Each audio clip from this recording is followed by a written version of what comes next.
आहे आणि प्रत्येक हल्ल्याला जेव्हा केव्हा हल्ला होईल त्यावेळेला त्या हल्ल्याला चोख प्रत्युत्तर जे आहे ते दिलं जात आहे।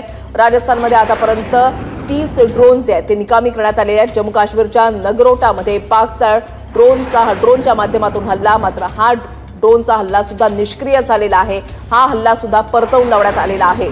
जम्मू काश्मीरच्या नगरोटामध्ये पाककडून ड्रोननं हल्ल्याचा प्रयत्न झालाय। भारत पाक सीमेजवळ पाकची नागरी विमानं उडत आहेत।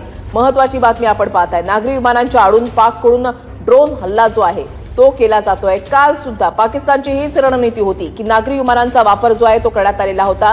त्यांनी त्यांची हवाई हद्द जी आहे ती बंद केलेली नव्हती आणि रात्री 7:30-8च्या नंतर या ठिकाणी नागरी विमानांचा वापर त्यांच्या हद्दीमध्ये जो आहे तो करण्यात आलेला होता, जेणेकरून या नागरी विमानांच्या आडून त्यांच्याकडून ड्रोन आणि मिसाईलचे हल्ले जे आहेत ते केले जातील। मात्र भारताकडून त्याला चोख प्रत्युत्तर दिलं जात आहे। नागरी वस्त्या, धार्मिक स्थळ आणि एअरपोर्टला पाकिस्तानकडून टार्गेट केलं जात आहे। कराची ते लाहोर पाककडून नागरी विमान सेवा जी आहे ड्रोन हल्ल्यांसाठी ती सुरू झालेली आहे।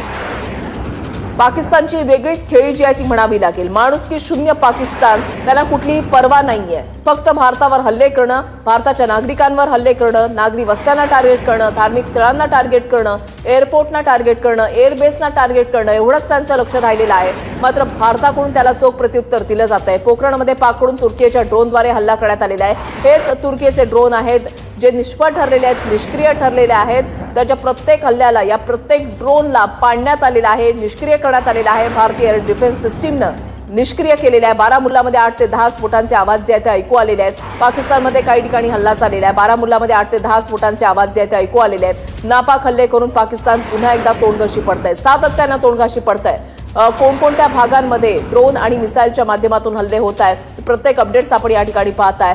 ड्रोन हल्ल्यामध्ये 3 जण जखमी झालेले आहेत। फिरोजपूरमध्ये जो ड्रोनचा हल्ला झालेला होता त्याच्यामध्ये एकाच कुटुंबातील 3 जण जे आहेत ते जखमी झालेले आहेत। एक कुटुंब पूर्णपणे याच्यामध्ये जखमी झालेलं आहे। या ड्रोन हल्ल्यामध्ये 3 जण जखमी झालेले आहेत।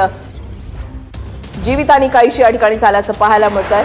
पाकिस्तानकडून सलग दुसऱ्या दिवशी सीमा भागामध्ये ड्रोननं हल्ले जे आहेत ते सुरू झालेले आहेत। धार्मिक स्थळांना टार्गेट करण्याचा पाकचा नापाक इरादा जो आहे तो पुन्हा एकदा समोर आलाय। आज पाकिस्तानकडून भारतामधील 4 राज्यांना टार्गेट करण्यात आलंय। जम्मू, राजस्थान, पंजाब आणि गुजरातमध्ये ड्रोननं हल्ले करण्यात आले। भारताने पाकचे ड्रोन हल्ले पूर्णपणे परतवून लावलेले आहेत। भारताने पाकिस्तानवर जबरदस्त प्रतिहल्ला केलाय। महत्वाची बातमी आपण पाहताय, आताच्या घडीची महत्वाची आणि मोठी बातमी, भारताकडून पाकिस्तानवर जबरदस्त